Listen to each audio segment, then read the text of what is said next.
एक जमाने में दो घूमती हुई पहाड़ियों के दरमियान वाक़ा एक सरसब्ज़ घास के मैदान में दो बालकल मुख्तलिफ जानदार रहती थी। इंडी नामी एक मेहनती चुवंटी और गरीग नामी एक लापरवाह डी। इंडी एक सरशार कारकन था जो मेहनत और तैयारी की कदर पर यकीन रखता था। उसने आने वाली मौसम सरमा के लिए कहाना अकठा करते हुए अपनी दिन सख्त मेहनत में गुजारी। वो इधर उधर अनथक मेहनत करता, पत्तों के टुकड़ों और मकई के दानों को अपनी जीर जमीन बल्कि दरवाजे तक ले जाता।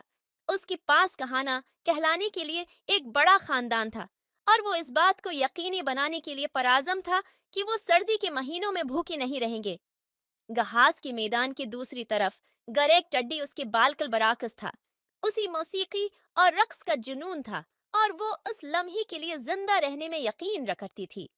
उसने अपनी दिन खुशी के गीत गाती हुई और घास की एक कहीत से दूसरी कहीत में कूदती हुई गुजारी कि एंडी अपनी मेहनत करने के लिए बेवकूफ है, खास तौर पर जब सूरज चमकता है और घास का मैदान सूरज की रोशनी से भरा हुआ था।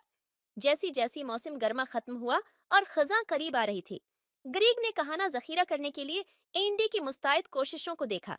वो अपनी दोस्त को हंसने और छेड़ने के अलावा मदद नहीं कर सका। एंडी, तुम इतनी मेहनत क्यों करते हो? जिंदगी का मतलब लुत्फ अंदोज होना है, अंधेरी और भरी हुई सुराख में गुजारना नहीं। एंडी एक लम्हे के लिए रखा अपनी पेशानी से पसीना पोंछता रहा। ग्रेग, जबकि मैं मौसीकी और तफरीह के लिए आपकी मोहब्बत का एहतराम करता हूँ, मैं मुस्तकबल के लिए तैयार रहने पर यकीन रखता हूँ। ग्रेग ने अपनी जज्बात को मुस्तरद करते हुए लहराया। मेरे दोस्त, सर्दियों के महीनों दौर हैं, आइए हाल से लुत्फ अंदोज हों। मुस्तकबल के बारे में फकर करने के लिए काफी वक्त है। दिन ठंडी होती गई और पत्ती गिरने लगी। कभी हलचल मचाने वाला घास घास का मैदान खामोश होने लगा। खुराक की कमी हो गई और हुआ सर्द हो गई। गरेग की गानी अफसोसनाक छुछाट में बदल गई कि उनकी उसी एहसास हुआ कि आने वाली मौसम सरमा के लिए उसके पास कुछ भी नहीं बचा है। उसने देखा कि इंडी का खानदान अपनी बल में पीछे हट रहा है, अच्छी तरह खिलाया और आरामदा, मायूस और भूखा। गरेग इंडी के बल की तरफ बढ़ा और आजिजी से मत के लिए कहा।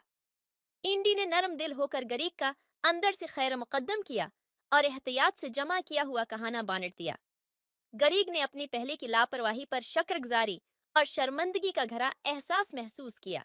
जैसी है सर्दी घास का मैदान में अतरी, गरीक एंडी और उसकी खानदान के साथ रहा।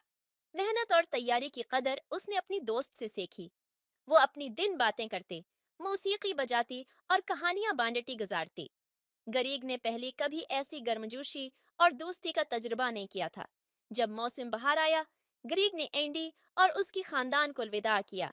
उसने काम और कील में तवाज़ुन की अहमियत और हकीकी दोस्ती की अहमियत के बारे में एक अहम सबक सीखा था। उसने वादा किया कि गर्मियों के दौरान सख्त मेहनत से कहाना अकठा करेंगे और मुस्तकबल के लिए हमेशा तैयार रहेंगे। इस दिन के बाद से गरीग और एंडी बेहतरीन दोस्त रहे, एक दूसरे को उनके रवैये की अहमियत सिखाती रही।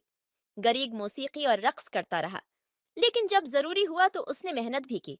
और एंडी ने जिंदगी के सादा लज्जतों से लुत्फ अंदोज होना सीखा, जैसी हुआ में राग या चांदनी के नीचे रक्स। उनकी कहानी ने घास का मैदान की तमाम मखलूकात के लिए एक लाजवाल सबक के तौर पर काम किया कि जिंदगी, तैयारी और जश्न के दरमियान एक नाजुक तवाज़ुन है और सच्ची दोस्त इस तवाज़ुन को तलाश करने में एक दूसरे की मदद करते हैं।